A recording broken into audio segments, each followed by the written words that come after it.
Good morning or good afternoon, based upon where you are. I am Priya Jayachandran. I have the privilege of leading National Housing Trust, and I am excited to introduce and launch our two-part webinar series with HAND focused on housing preservation.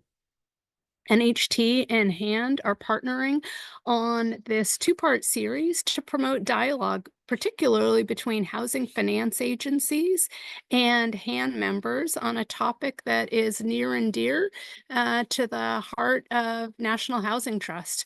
We were founded almost 40 years ago to focus on affordable housing preservation. The national in our name suggests that a lot of our work, and particularly our early founding, was focused on federal policy and a national lens, but we are equally locally based and locally focused, and HAND is an integral partner of what we do. We have a long history of also partnering with state housing finance agencies and to strengthen their affordable housing practices and their QAPs. A lot of our work, in fact, has been focused on strengthening how the low-income housing tax credit can be used to advance affordable housing preservation. And we are frequent students of qualified allocation plans across the country.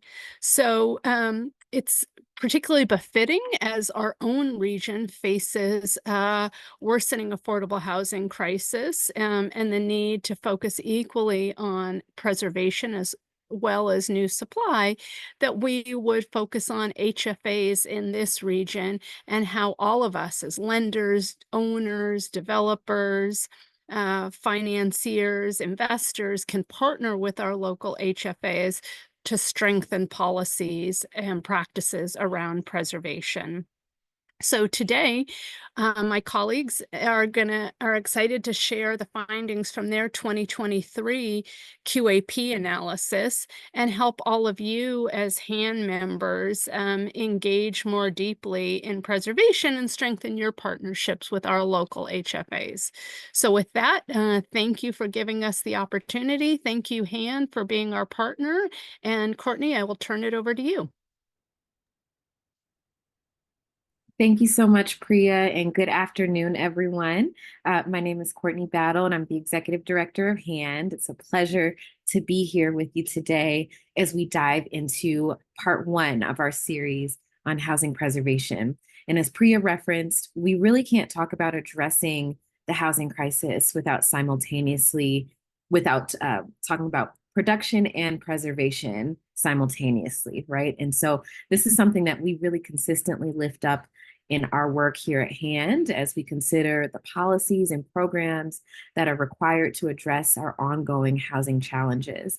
And shameless plug, some of you may be familiar with our housing indicator tool that really tracks how our region is progressing on these challenges and the policies that are in place there. And preservation, we know, is just as important as thinking about new production. So today, we look forward to exploring with our panelists how communities are prioritizing preservation, how we can build on this important work as a region with shared mission of creating more equitable outcomes.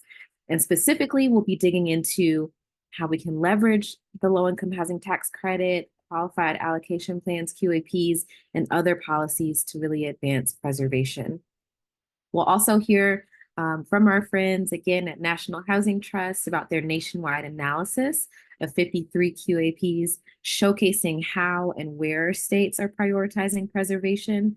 So really looking forward to that. And before I turn things over, would just be remiss if I didn't acknowledge how great of a partner National Housing Trust has been to HAND, not only in their support of this series, but also just our longstanding relationship.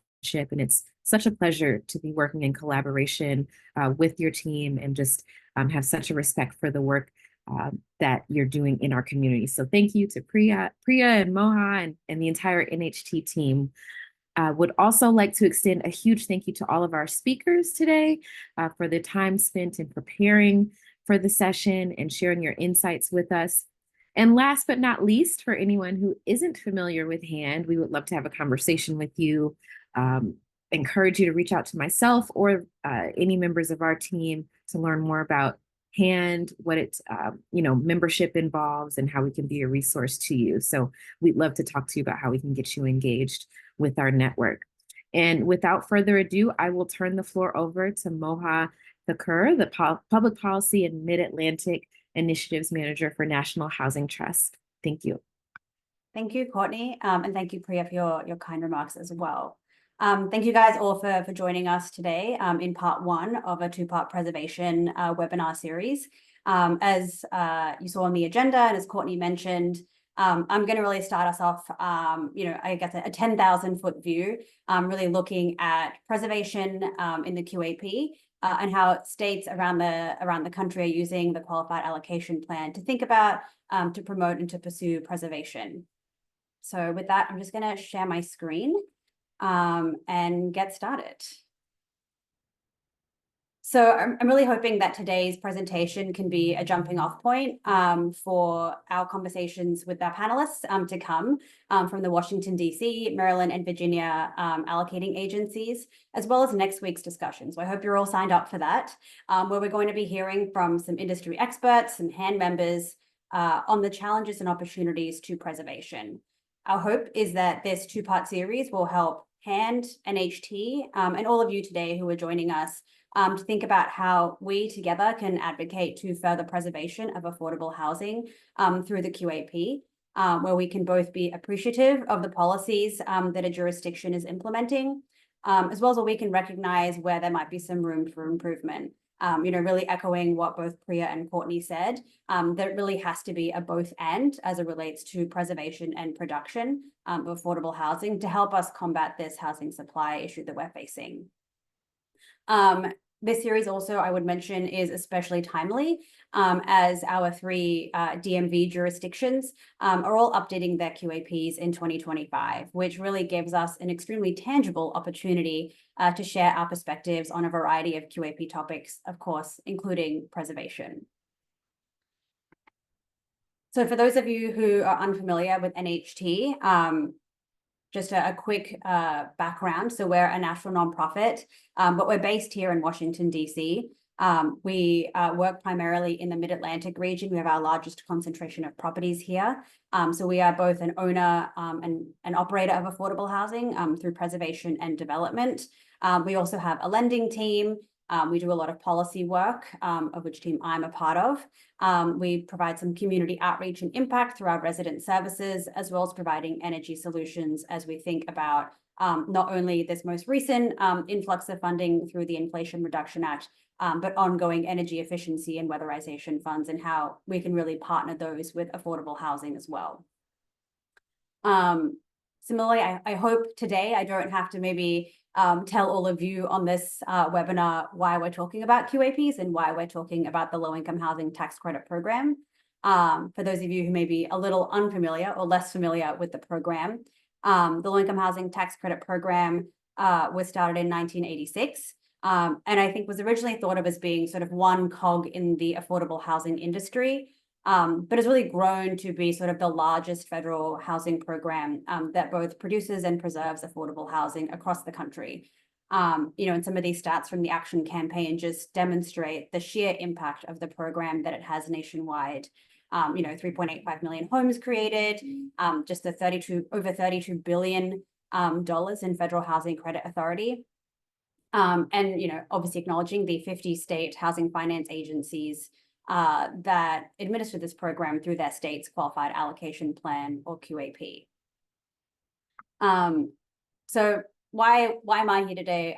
What information does NHT have to share on this information, and why should you care about it? So in early 2023 and coming into 2024, NHT embarked on a process of reviewing the Qualified Allocation Plans from all 50 state housing finance agencies and 3 local allocating agencies, so Chicago, New York City, and Washington, D.C., to really identify strategies used to promote housing stability across the housing credit program with a focus on the 9% program. There are obviously an array of approaches being utilized across each of these 53 allocating agencies that reflect the different political priorities, economic challenges, technical capabilities of each of the jurisdictions and the developers that work in each of those.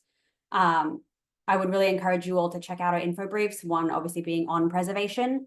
And want to mention that examples from specific QAPs are highlighted in our info briefs to really illustrate the mechanics of each strategy, and are presented more as sort of innovative policies or procedures for HFAs to consider as they explore options for improving affordable housing in their state based on their state's needs.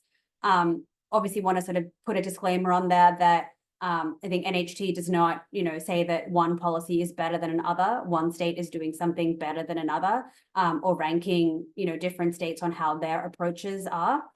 We recognize that each state or locality often has very different needs. What Maine is concerned about or worried about based on its geographies, based on its population, is very different to what Colorado might be facing, and the concerns that they have in their state based on their developer capacity, based on even the environment of Colorado. But I hope that today's conversation and these info briefs and even next week's conversation can really be a tool that is used by all of you as HAND members. So for HFAs, obviously to better understand what your peers are doing, how they are considering certain policies in the QAP. And for the rest of us, developers, lenders, investors, advocates, to use these resources to advocate for or better understand certain policies or levers that are to be included in the QAP or can reinforce some existing policies. So as I mentioned today, really want to share some of our findings on preservation to set the stage for today's and next week's conversation. Preservation is just as important today as it was 40 years ago when NHT was first founded. And as I know I've mentioned already, the spotlight on affordable housing supply does not and cannot solely focus on new construction. It really has to be a both and. So, I pulled some data earlier this week from the National Housing Preservation Database, just to get a sense of, thinking about both new construction and preservation, the risk of expiring LIHTC subsidies in properties across the three jurisdictions, DC, Maryland, and Virginia over the next 5 years. So just thinking about, in DC over the next 5 years, there's potentially at risk a little over 1,100 properties at risk of losing their LIHTC subsidies. And in Maryland, almost 750, and then in Virginia, around 7,300. And I'll take DC as an example. Back in 2019, current Mayor Bowser set an incredible goal of producing 36,000 new housing units by 2025, with 12,000 of those units set aside as affordable. I saw actually only last month or maybe earlier this month, as of June 2024, we've reached 96% of that production goal, which I think is a huge testament to a lot of the work that HAND members and developers and the rest of us are doing and pursuing towards that goal. If we drill down to just the affordable housing portion of that, we've built about 9,770 affordable units, which is 81% of that goal. If we sort of take a little thought exercise, we're at risk of losing a little over 1,100 units of existing affordable housing in the next 5 years as subsidies expire. So, worst case scenario, if we lose those 1,100 units, that immediately sets us back to 86,000 units, or only 71% of the goal, which definitely sounds a little less exciting, right? So, really want to just acknowledge and emphasize that goal of like both and the need to preserve what we have today, so that we can really, expand the housing supply across all three of these jurisdictions. While many of us are still focused on preserving properties that are at risk of converting to market rate, as we see with these LIHTC subsidies expiring, we also see that availability of public subsidy has not kept pace with the need for upkeep on many of these properties. And so really having to balance those two different needs of preservation, and recognizing that local and state gap financing, the private activity bond cap, are often insufficient to finance the units that also need preservation dollars but are threatened by physical obsolescence. And so really want to tie that into today's conversation, as our analysis at NHT not only focuses on preservation as a tool to preserve and extend the years of affordability and restricted rents at many of these properties, but also used as a tool to ensure greater years of providing quality housing for low-income residents as well. So, I think we're going to now start and you guys will see there's, as I mentioned, there's 53 QAPs we looked at. There's a lot of differences between states, but really wanted to just dive in to show like what and how some states are thinking about some of these topics. And obviously wanted to start with how states are even defining preservation in the QAP. And some states sort of have a very clear definition. We see that most states do define preservation. 30 of them actually define it as existing subsidized housing. But there is some variation in thinking about years before loss of affordability, so conversion to market rate. There might be projects that are in need of rehabilitation, and sort of that is the way that states are often defining preservation.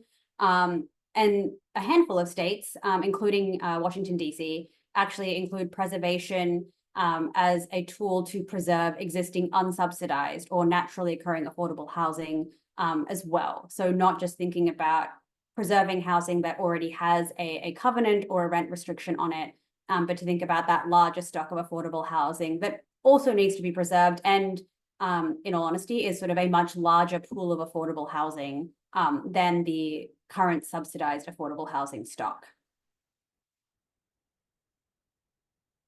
So, with that definition sort of set aside, what I really want to spend the rest of my presentation going through very quickly, before obviously hearing from our esteemed panelists, is sort of thinking about how states are incentivizing preservation through their QAP. So I'm going to dive into each of these topics into further detail, but really, as I mentioned, want to balance that length of affordability and how long a project is required to stay affordable, with providing that quality housing as well. So to start with, I'll mention sort of how are states providing preservation incentives or set-asides. So we see that 30 housing finance agencies have a preservation set-aside. None of our local housing finance agencies do, but we have 31 that have sort of a preservation incentive, and 30 have a preservation pool or set-aside. And those set-asides sort of come most commonly in the form of either sort of a percentage of the total housing credits set aside for preservation, rehabilitation, or at-risk projects. A smaller handful of states might have a specific dollar amount set aside for preservation. And then we have another similar small handful of states that actually provide a number of projects that are specifically set aside for preservation. So of the total number of projects that a state or a locality might award housing credits to, there might be a small number set aside just for preservation. I think the biggest response we've heard from developers that we have talked to as sort of part of this analysis is definitely the lack of certainty and clarity without a set aside. I think for developers, for lenders, without a preservation set aside, it really is those educated guesses that people are making to determine their odds of getting funded when assessing a deal, really reading the tea leaves or old allocations that have been made to really understand what the competitive marketplace is like. And so sort of these 30 states that do have a preservation set aside, it does give those deals, one might say, a little bit more certainty or step up to know that, okay, this is prioritized, this is what's important. And that's what we can hope for when we're doing our work and submitting our applications. The next topic is length of affordability. And as many of you know, since 1989, the Housing Credit Program has required a total number of 30 years of affordability. After those federally required 30 years, a property can be converted to another use, including market rate housing or otherwise. But many allocating agencies, and really pleased to see that all of DC, Maryland, and Virginia are actually requesting and requiring longer periods of affordability. This obviously keeps properties affordable beyond year 30 and provides housing for lower income families at a property for even longer, and also allows for that cumulative growth of the existing stock of affordable housing in a jurisdiction. So we see that only 18 agencies actually require that minimum affordability of 30 years, but the vast majority of them actually have gone further with 35 agencies either incentivizing or requiring longer affordability periods for those housing credit properties to ensure that that valuable housing stock does remain affordable for a longer period of time. So that really drags up that average. That nationwide average is actually 42 years of affordability, which is really great. The next topic I'm going to sort of dive into is resyndication. As you know, all properties, whether residential, commercial, market rate, luxury, they all require upkeep and maintenance, and at some point are going to require a significant infusion of resources to rehabilitate and improve the existing property. Affordable housing finance properties are no different. And resyndication is that tool that helps to provide those necessary resources to both preserve the physical building and undertake any of those necessary improvements or enhancements. So while not specifically incentivized in DC, Maryland, and Virginia, we do see that there are 11 HFAs that specifically incentivize resyndication as a preservation tool to keep those properties within the housing credit program for an additional 30 plus years.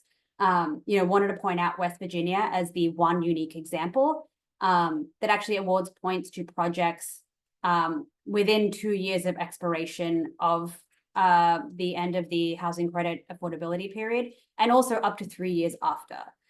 So really wanting to recognize that value of affordable housing stock that already exists in West Virginia and wanting to keep it affordable as long as possible. So in thinking about improving housing quality, so thinking about sort of that second bucket of affordable housing, we see that there are 11 states that have specific incentives for improving housing quality. And I'll say that, this is sort of not a very common policy that is used, specifically thinking about housing that is either vacant or blighted or at risk of loss due to its physical condition. And as we can see, none of the DMV states incentivize improving housing quality in this specific way. I will mention though, we also recognize that exploring such a topic as like improving housing quality also gets at some deeper questions around the impact of disinvestment, of redlining, of concentrated poverty, and also that hesitation of like, is a developer or owner really going to want to, say like, yeah, my property is at risk of loss due to physical condition. Like that's the state it's gotten into. And maybe there are people that are still living there. And I want to try and provide better quality housing, which is great, but that I've let it get to this state or someone else has let it get to this state. Really thinks about how we're balancing producing more affordable housing in areas of opportunity, while also supporting existing affordable housing assets that may be troubled on both a property or a community level. We also recognize that such a topic does push an HFA to also consider the limits of preservation. Thinking about who are you providing existing housing for? Is it quality housing? And some of those like hard questions on like, is it sometimes better off to not invest in rehabilitating, poor quality blighted housing and investing in the preservation or development of new or already better quality housing? So some of those sort of like hard questions that maybe some of our panelists do have some comments on this topic. So maybe we'll hear from them on that soon. The next topic I want to talk about is minimum per unit rehabilitation budgets. And as you can see, there is a huge range from Minnesota requiring only $5,000 per unit for rehabilitation to Utah, I think requiring $95,000 per unit. So that huge range exists, which is interesting. And we see that DC, Maryland, Virginia are sort of somewhere in between. What we've heard from developers and from lenders is that this is like really interesting information, but really wonder sort of the value of this, recognizing that many lenders also have specific requirements on how much they expect a developer to spend on rehabilitation of a property if they're going to receive a loan. And also thinking about what this number should be and reflect what is that bare minimum that an HFA is willing to see an owner invest in a property. And also thinking about, again, that quality of housing. Are you acquiring an already pretty good property that maybe doesn't need to be, totally rehabbed and, sort of gutted to become luxury housing? but it's just, good quality Class B housing that maybe needs sort of a more lighter touch. I'll say what we have seen though is that, and I'll talk about this in a sec, is, for most developers, it is more challenging to actually limit a project to within that total development cost, as that number is what really drives how big the funding gap to preserve a property is to be sort of more adequate and long lasting. And so we see here that 16 states explicitly limit the total development costs. 18 require a minimum operating expenses per unit, and 8 states actually require a maximum operating expenses per unit. So of those that include a maximum operating units, including the DC, Maryland, and Virginia, most of these are below $10,000 a year, with DC being the exception. And then also in Connecticut, that is, I think, up to $13,000 a year for supportive housing. So this also sort of begs the question of how HFAs are considering minimum design standards, environmental and sustainability requirements, Davis-Bacon and other local hiring requirements, all good things that I know we all inherently support, but also the need to recognize that all of these different requirements and buckets add up to a premium for construction costs, for ongoing operating expenses as well. And thinking about whether these numbers are feasible, what that actually means for a developer to limit their total development costs based on what a jurisdiction requires, and what impact that has not only on the developer, but how a lender might also assess the viability of a deal, and if they want to provide financing and also to the quality of housing and services provided to residents. So I want to just pause there and just let you all know that I know I've spent the last 20 minutes or so sort of sharing a lot of information about what states are doing and their QAPs. And obviously want to let you know that these slides will be shared, and welcome you all to reach out if you have any questions. But I do want to sort of change directions a little bit now, and sort of welcome our esteemed Housing Finance Agency guests to the second half of today's session. And I'm going to stop sharing my slides to sort of help provide that HFA perspective. So I'm excited to be joined by and to learn from Ed Barnett, who's the Director of Lending at the Maryland Department of Housing and Community Development, Jonathan Kinsey, the Senior Tax Credit Allocation Officer of Virginia Housing, and Chris Early, the Deputy Director of the DC Department of Housing and Community Development. So thank you all for joining. I'll give a quick introduction for the three of you before we get started. So you guys have a couple more minutes to think about what I've talked about today and any responses you might have.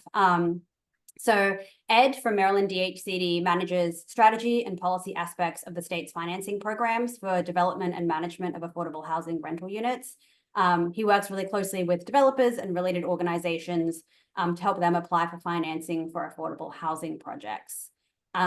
Jonathan has worked in the affordable housing industry for over 10 years in a variety of positions, both at the federal level, at the state level, a couple of tax credit syndicators. So I know he brings a wealth of experience and diverse perspectives. In addition to his regular duties of QAP analysis and reviewing tax credit applications, he also spearheads the subsidy layering review effort at Virginia Housing. And last but not least, Chris brings over 20 years of public and private sector real estate and affordable housing experience working across the DC metropolitan area, with in-depth knowledge of deal sourcing, project underwriting, financing, and development. So thank you all for joining us. I will say, I know there's going to be a Q&A at the end, so I will encourage all of our participants to please jump in and ask your questions in the chat. If you have any hard-hitting questions for our three panelists today, I would encourage it. I know that they probably won't. But I guess I'll start with sort of a question for all of you. I mentioned at the top of my presentation the amount of housing stock that is at risk in each of your jurisdictions. And so just want to get a sense of, what are your reactions to those numbers, what it means for your jurisdiction, and what your state or city is sort of doing and thinking in terms of preservation. So Ed, why don't I start with you? Sure. So first I'd like to stress, so in the state of Maryland, the governor puts a high priority on housing. We're really interested in expanding the housing supply. And of course, that means including preservation of existing stock. And want to point out that in fiscal year 25, we finance about 4,800 units in fiscal year 25, and about half of that, 50% of that, are actually preservation deals. And I noticed your slide indicated not defining preservation, but in some sense, we look at preservation of existing stock that that would be lost, either whether affordable or not, but it's replacing housing that could go away, if you will. And of course, without financing, it would be affordable. That's what we do. So we have a strong look at preservation. We don't feel a great need to define it, but it comes naturally in Maryland, and we're very proud of that. So Great, thanks. Jonathan, any responses or initial reactions? Yeah, no, I appreciate that, Moa. So I looked at our numbers kind of ahead of this discussion, and it really does ramp up quite quickly. We're only losing, I think, a couple hundred units this year, but your figure of 7,300 units in the next 5 years, it does really accelerate quite quickly. And this is the first year that we've had really a significant push from stakeholders to actually have a dedicated resource for preservation. So we do have in our recommendations for next year's QAP to do a 10% preservation pool. So we do expect that to come to fruition next year. Is that the right size? Are we defining it correctly? All of those kind of questions remain to be seen. But that's the first thing that really pops up in terms of responding to the accelerating crisis in preservation in Virginia. Great, thank you. And Chris, to you. Sure, we're dealing with similar challenges. I think we're a little bit unique in that obviously we're limited by southern, eastern, and western avenues respectively. So you start talking about preservation and the limited land availability in the district. So we have to be focused on preservation.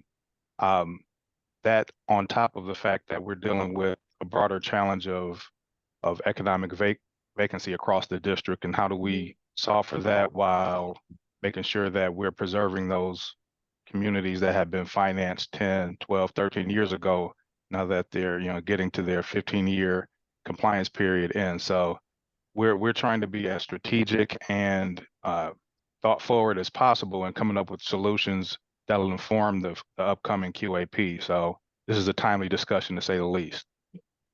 Good to hear. I will say we have a question in the chat that actually ties in pretty closely with Jonathan, what I wanted to dig in with you. You mentioned that Virginia has a recommendation to add a 10% preservation set aside. And the question in the chat is actually why are the numbers in Virginia so high compared to the other jurisdictions? So I wonder if there's some sort of connection, whether you're seeing this huge increase of properties that are at risk of losing their subsidy, and if that's what's pushed you guys to put together this preservation set aside, or was there any other specific feedback you guys heard from the LIHTC community? Yeah, so we each year we do kind of like a listening tour around the Commonwealth where we I'll kind of solicit feedback from everyone. We call it the How to Apply workshops, but it really is generally an opportunity for stakeholders to give us feedback. And this last year was I would say the most feedback we've ever heard in terms of promoting a preservation pool and different ideas for preservation. So it wasn't necessarily the figure that we're approaching, that 7,300 units. And I think that is really just a function of the allocations, and we've had an extended use baseline of 30 years, and so we're just reaching the point where a lot of those properties are going to be aging out. So there's nothing magic to the number. It's more just that the critical mass of support for preservation as a dedicated resource is starting to come in. Got it. And I know, we're talking sort of generally about preservation in the state, but maybe Chris and Ed, if you guys have are there any sort of specific changes or opportunities that you're excited about to think about how to increase preservation, or maybe Chris, in your case, to like better balance preservation and new construction, given the economic headwinds in DC that you're looking to implement in the QAP, or hoping for feedback from the community? Sure, I'll jump in quickly. So, we're obviously informed by the mayor's goal that you alluded to earlier, Moa. So we're staying laser focused on that.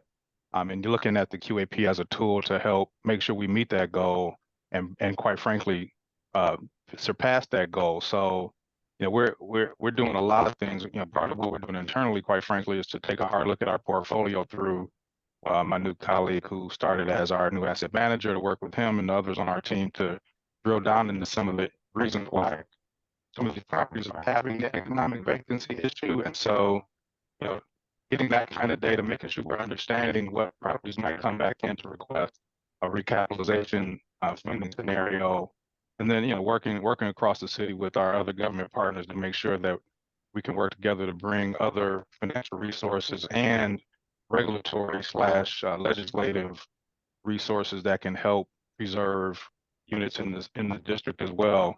Not necessarily through the actual QAP per se, but you know, these tools go hand in hand. And you know, you're rowing up the river with a bunch of people in the same boat. So you have to kind of use all the tools you can to make sure that these units stay preserved. So that's some of the thinking we have currently.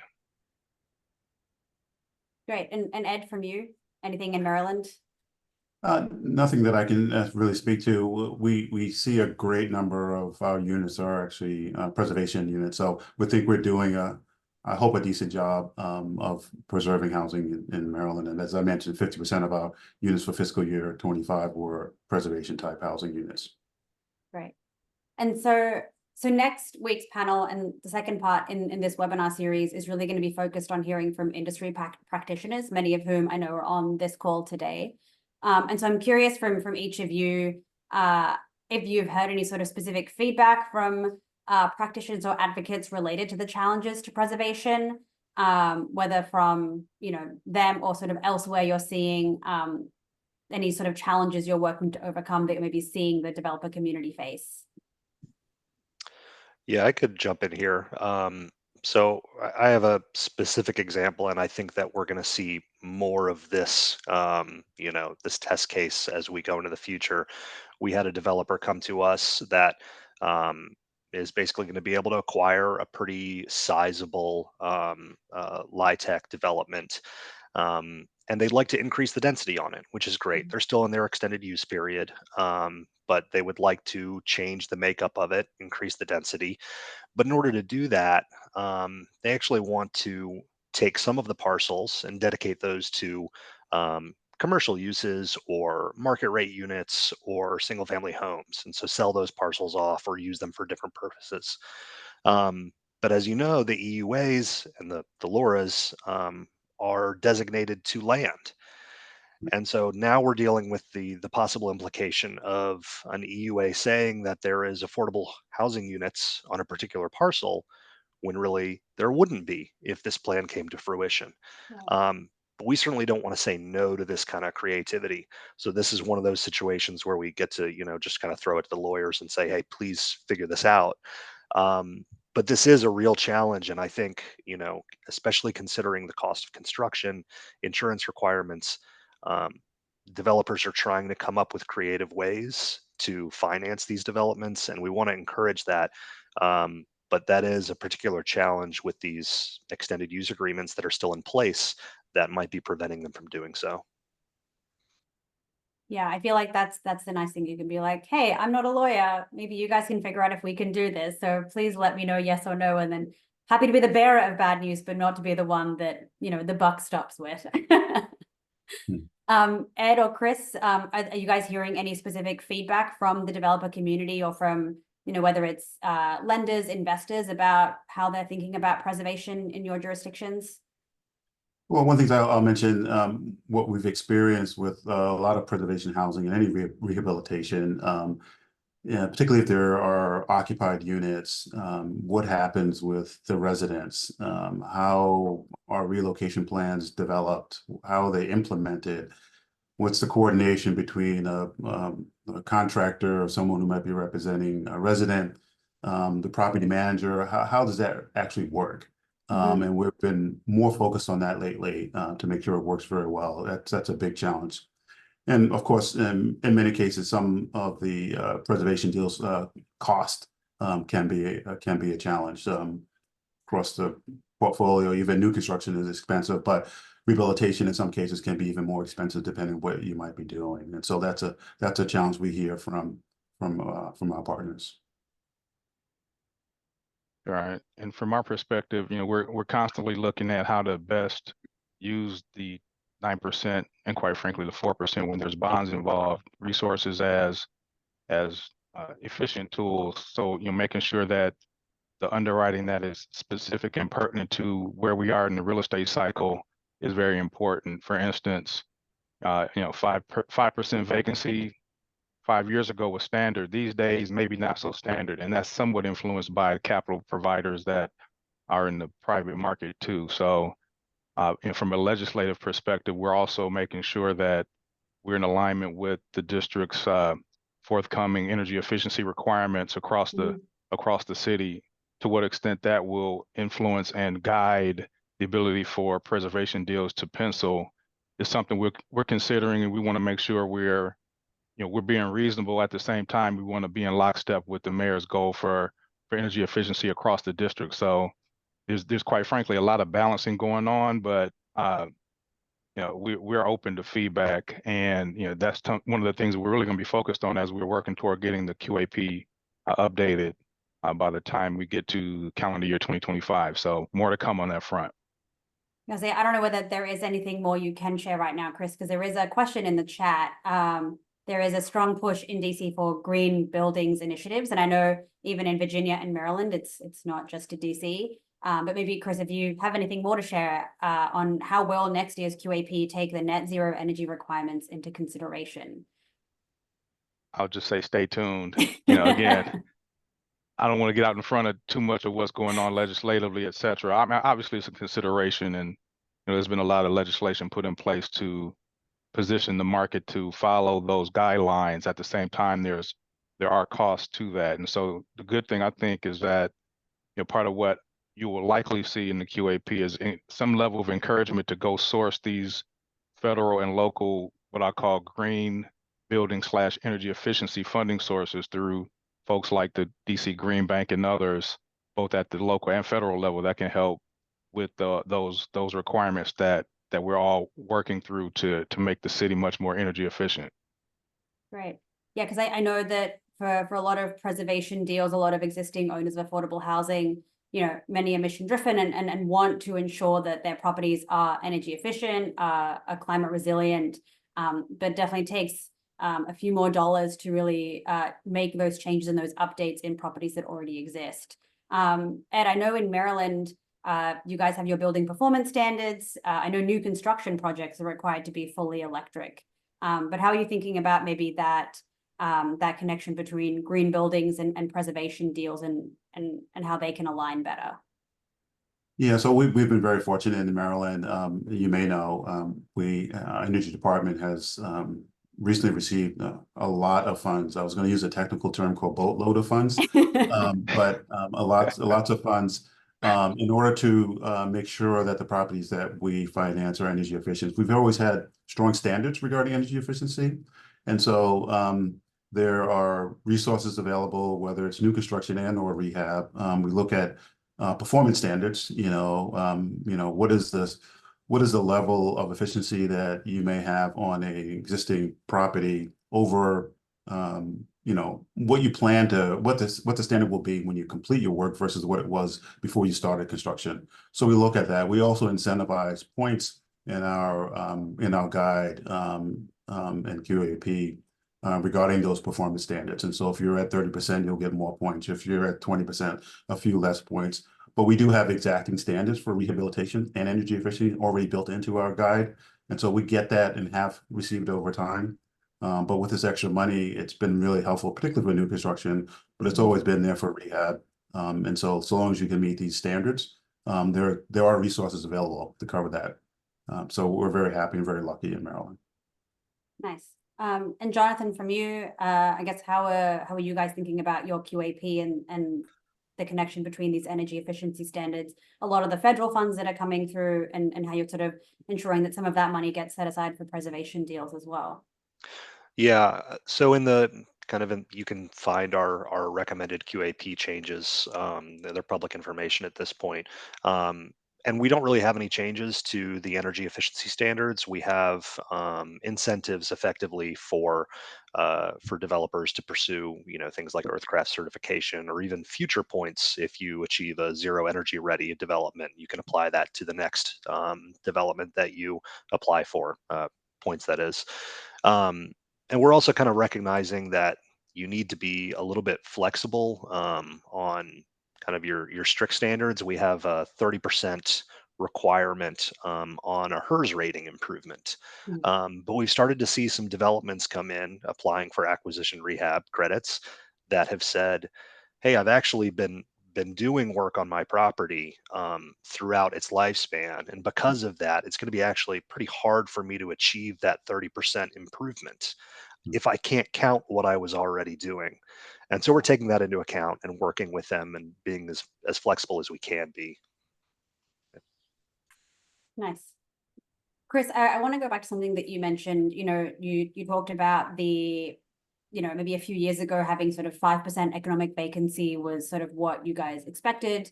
That was sort of what was included in the underwriting. And now in DC, maybe specifically thinking about, is that 5% still, a reasonable number to be thinking about? Does that still make sense based on what you're seeing in actuality in the DC market right now? So maybe that's not a specific change or opportunity that you're thinking about, but are there any, other market changes that you are aware of or that you want to consider as you go into this next round of a QAP? And maybe it's even looking at some of the topics that I covered earlier in the presentation, that you're sort of like, oh, it's interesting that like this state is thinking about this in this way. Maybe that's something that we can sort of consider as well. Yeah, I think it's reasonable to say that will take a look at that information that's out there. The one of the things that we work through is the fact that our 9% allocation is relatively small based on a comparison to other states. So there's that limited resource, a powerful resource, but limited. But at the same time, thinking through the underwriting structure that is currently accepted, i.e. vacancy, i.e. what's reasonable for insurance and utilities and security, quite frankly. And so taking a really close look at the expectation of OpEx as a whole in the upcoming QAP is going to be very important. And then I think it's always smart to do a continuous improvement look at what our neighbors are doing, just to see, hey, what's going on in Virginia, what's going on in Maryland, is anything new that they're doing applicable to what we might look at and do in the district. So, to summarize, I will say I was on a call earlier today, and I found myself saying economic vacancy like repeatedly. I had to make the joke that, yeah, this is something that's top of mind. And so how we're trying to address that in the upcoming QAP, you'll likely see activity / policy, if you will, that attempts to address that issue, because we quite frankly don't feel it's going away next year, but we're definitely going to continue to work on it to make it, to try to eradicate it, if you will, and really support these communities that the district and others have invested so much money in over the last 5 to 10 years. So those are some things to think about from that angle. Yeah. And I guess for Ed and Jonathan, are there any sort of areas of feedback that you've gotten that you recognize as sort of like challenges for your state that you recognize you maybe need to like review? I know, Jonathan, you mentioned sort of you heard some feedback and that's why you guys are putting together this preservation set aside. Are there any other topics of interest or areas where you got some feedback? Yeah, so in Virginia, we've heard kind of over the years that the 9% is such a competitive round that folks tend to check every single box that they can check, which naturally increases the cost. And so just kind of relating to Chris's comments, that coupled with the rising cost of everything else, we've really had to evaluate the QAP and what we're asking of folks and what we're incentivizing too. So this next round of QAP updates, there is actually a lot of stripping down of incentives. So we're changing some incentives like services to a requirement in only some pools. So instead of having opportunities for folks to feel like they need to check every box to compete, we're trying to reduce their costs where we can, but still remain competitive. So, we're definitely thinking about the rising costs, and without having additional funding sources, we're trying to find ways that we can make it a little more efficient for developers to compete. Yeah, and I'll touch on that. And Ed, for you, even, I know there's a question in the chat that says, I guess even for DC, have you guys considered increasing the cap on operating costs to account for resident services and amenity packages that you otherwise prioritize in your QAP? Maybe you're smiling, Ed, that I'm about to stepping No, on your I toes was of your answer. expecting. Sure. It's been a question that we've been challenged with, and we just had our listening sessions this early spring or early summer, and it's come up quite a bit. We have operating expenses that range from 4 to 8 is what our standard is. We do have a waiver process to deal with certain issues, as you all remember or know. Utility costs could drive a number. Insurance is a big driver, depending on where you are and what your building taxes can be. Local taxes can be a driver for that number. And so we kind of look at each of those things to see, what would your number be, but for those things, it doesn't kind of still fit where we are. I think the real issue for us is to kind of look at, our database, look at what's really happening in the market. We do recognize one size doesn't fit all, and so we do have this waiver process to kind of adjust for that in some way.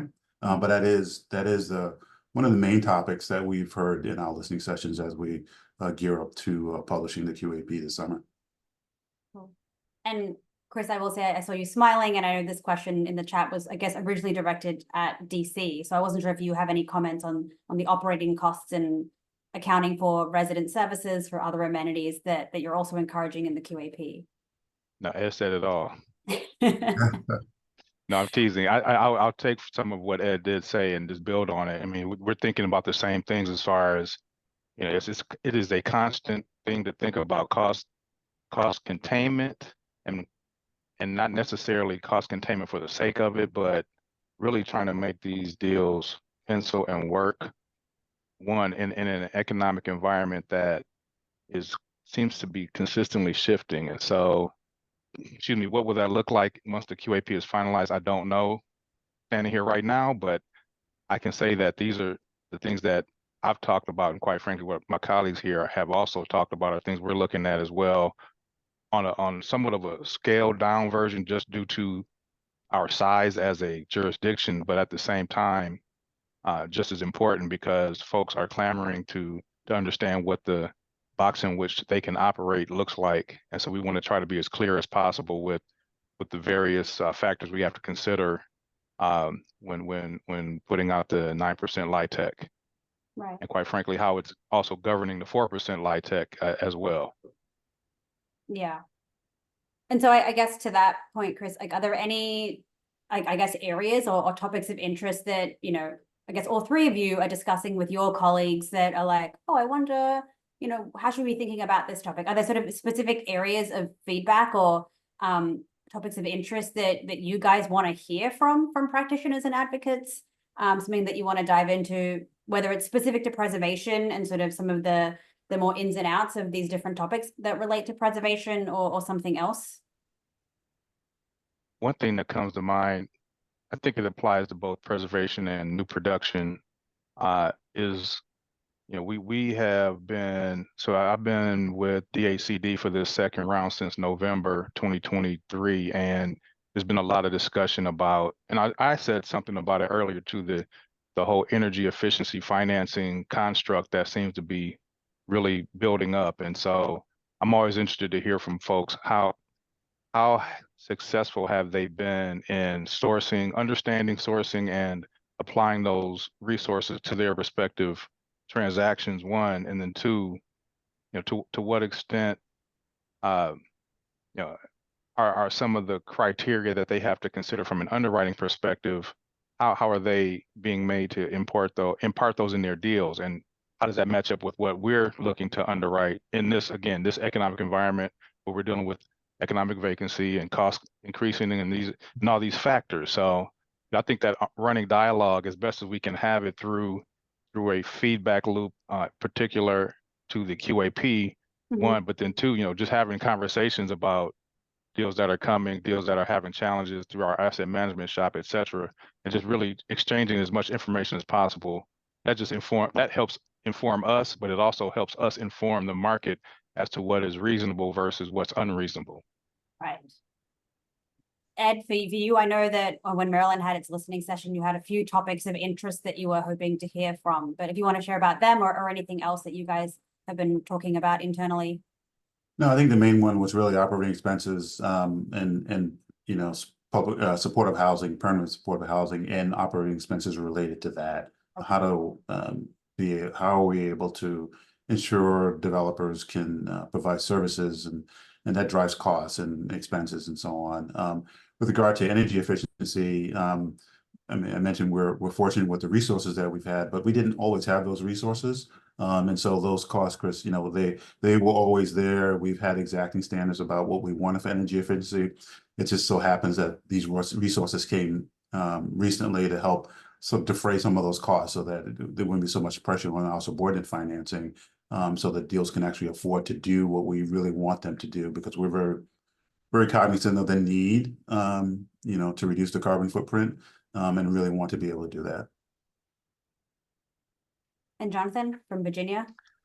Yeah, I'll throw it in a little bit of a different direction. We've always had our extended compliance, like our EUA. Our baseline is 30 years, right? But you can get additional points in the application if you elect to do 40 or 50 years. Or you can choose a right of first refusal if you have a nonprofit partner. So it's an either or situation for us. But we have noticed that we're not necessarily seeing as many executions on those ROFRs as maybe we would have expected. And so is that document, you know, achieving what we hope it will achieve, or is extended affordability, you know, a better avenue for achieving this? So we're not really tracking that data, I think, sufficiently. So maybe that's not just practitioners, but MHT to look into as well. But that would be something that we're curious about. Okay, cool. Well, I think that's some homework for the rest of us. And I know that this will be good information even to share with our panelists for next week as they think about their response to some of the things that you guys have spoken about today, and my presentation as well.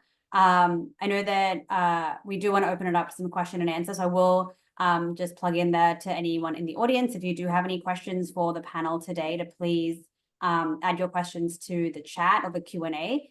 But, you know, one thing I did want to ask the three of you before we do transition to the Q&A is, you know, I know that NHT's QAP analysis very much focused on the 9% LIHTC program.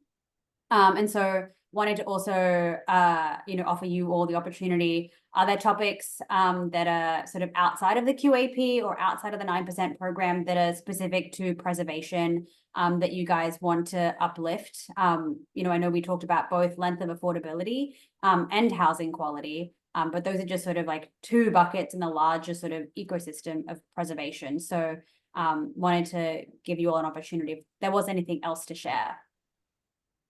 Sure. If I could just, regarding preservation, we have a new program which we call Uplift. It's not affordable. Well, it is affordable. It's not rental housing. It's a way to, you know, help decrease some gaps that we might find in certain, you know, red line communities. And so what DHCD is doing is providing you know, a note to a borrower. Say you're in a borrower in a red line community and you have a property, and you get an appraisal. The appraisal is low, but you know, the mortgage that you need in order to purchase the property is high. Then you have this gap. You know, how do you fill that gap?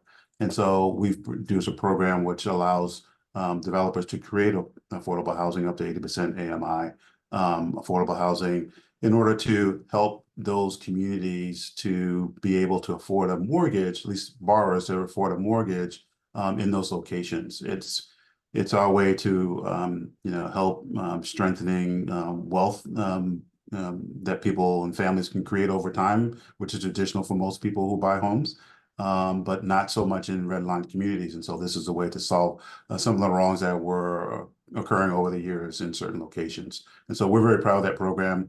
we expect that we'll have maybe 8 to 12 projects that will utilize those funds, maybe produce, I would guess, maybe 200 units per year. So it's in the single family space, if you will, but it is also preserving housing. It could be new construction in some cases as well, but I would expect it to be mostly rehabilitation or purchase of existing properties in those locations. So yeah, still great work. Jonathan and Chris, anything else you both want to uplift in terms of preservation that you're thinking about, your jurisdiction is thinking about, whether included in the QAP, outside of the QAP, and outside of what we've talked about today? Sure. So we have kind of one thing that's already in the works and one thing that's potentially coming down the line. We have something called our fast track pilot, which is for developments that come in for 4% tax credits and bond financing through Virginia Housing. If developments have like effectively, 5 different boxes checked, one of them being really solid site control, we can expedite closing, expedite the entire process for them. And as site control and zoning seems to meld really well with preservation, I feel like that's one really good opportunity for folks. Another one is we're looking at a financing product for light rehab that would not include tax credits. We have that minimum standard for per unit costs, but we recognize that there are developments that don't need that. So we're trying to figure out what that number is, what that product would look like, and so would love feedback from folks on that as well. Yeah, that sounds really interesting. And I'll just be brief. We're, like I said before, we're looking at a plethora of possible policy tools to help with preservation from the standpoint of preserving these communities who are having financial challenges through the QAP and what will end up being in the QAP, but even shorter term with the, again, here I go again, the economic vacancy issue we're dealing with. So we're trying to be as creative as possible using financial resources and other non-financial tools at our disposal through legislation and other regulatory implementation strategies to solve for that and to help preserve those units that are in place. One of the things that's a little bit more QAP specific is the ability to use the DC LIHTC that was recently put in place a number of years ago, separate and apart from the federal 9% LIHTC. So that'll provide some flexibility to a certain extent, but there's other ideas that will get rolled out in the very near future that I'm sure folks listening to this presentation will be very interested to hear. So stay tuned, as they say. I will say, Jonathan, there is a question for you about the fast track program. Can you share a little bit about that, if it's in effect right now, or what is the process of the program being rolled out? Yeah, it's in effect right now. So it's primarily being run through the development shop, not the tax credit shop.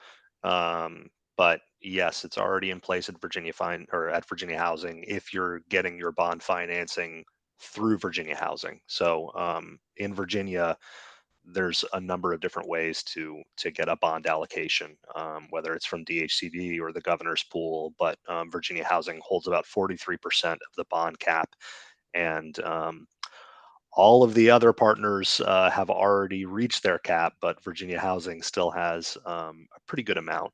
So we're just trying to look for opportunities now for folks to really get through that process smoothly. And I'll say, so I'm just gonna quickly share my screen again. So I know that, there was some questions specifically asked, some topics of interest specifically asked from our HFA partners.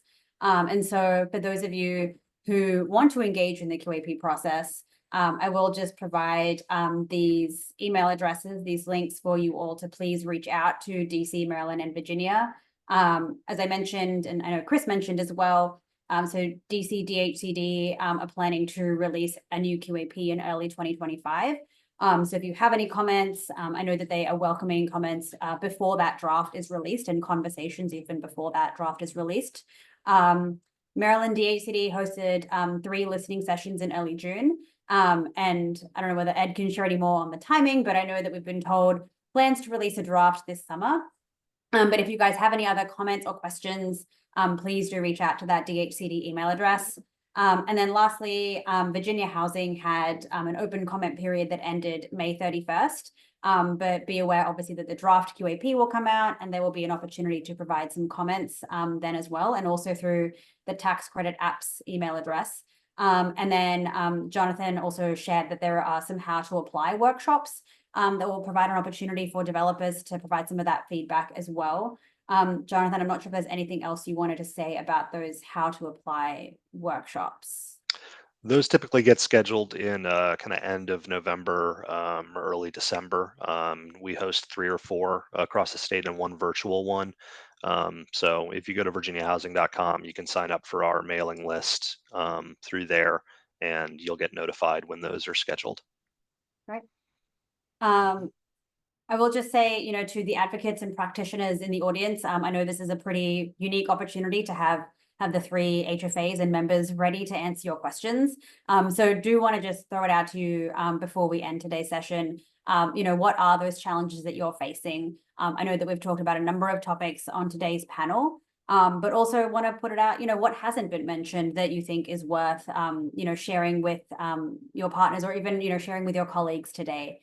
What does the allocating agency know? What do they also not know? I think all of those are really valuable to share. So please feel free to put some questions in the chat. There is one question, Edward, for you about the Uplift program.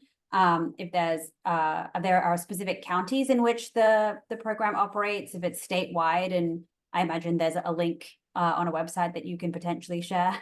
There is, but if anyone to send me an email, I'll put you in contact with the person who's managing that program, and my email is edward.barnett@maryland.gov. And so that's hopefully easy to remember and write down. Great. Okay. Any, I guess, final questions? Any, I guess, final thoughts, Ed, Chris, and Jonathan, from you all? Really appreciate the 3 of you being here today and being willing to be so candid about, both the challenges and opportunities that your jurisdictions are facing as it pertains to preservation and specifically to the QAP and LIHTC program. But, really want to open it up to you guys for any final remarks or comments. Oh, I just want to say I enjoyed being on the panel with my colleagues here, and you get to see them in this sort of Hollywood Square kind of situation. But it's really good to see you all. Thank you. Likewise, and want to thank NHT as well. Anyone who is on this call, I'm sure, has had the not so delightful experience of trying to Google information about the LIHTC program, which is nearly impossible. But half the time, you're going to end up on NHT's website. So appreciate the work that they do, and of course, my colleagues as well for all their thoughts. And a reminder to everyone, it's an incremental process with the QAP. So if you find that the things that you want in the QAP don't show up this coming year, continue to talk to us about what needs to change, and we'll continue to iterate, hopefully, until we get it right. Yeah, and thank you for Jonathan for that, because we take comments year round. So don't feel you have to submit comments around the time we're looking at or doing listening sessions. We love to take them year round, so send them, please. Yeah, I'll make similar comments. It's good to hear from our colleagues in the sister jurisdictions, and because we're all affecting the same metro area in our own ways. And so I'm glad to hear the innovations that are happening in both state of Virginia and state of Maryland. So I'm looking forward to the continued dialogue with the folks at NHT and others who are participating in today's call as we push forward on this QAP. Yeah, thank you all. And again, would emphasize sort of similar vein as Jonathan. We love to see, and I know we also love to comment on what we like to see in the QAP and also what's already in the QAP that we really want to see continue. So I think providing both of those perspectives to the allocating agencies is really important. Okay, I think if there are no more questions, I'm happy to pass it back to Tiana from Hand.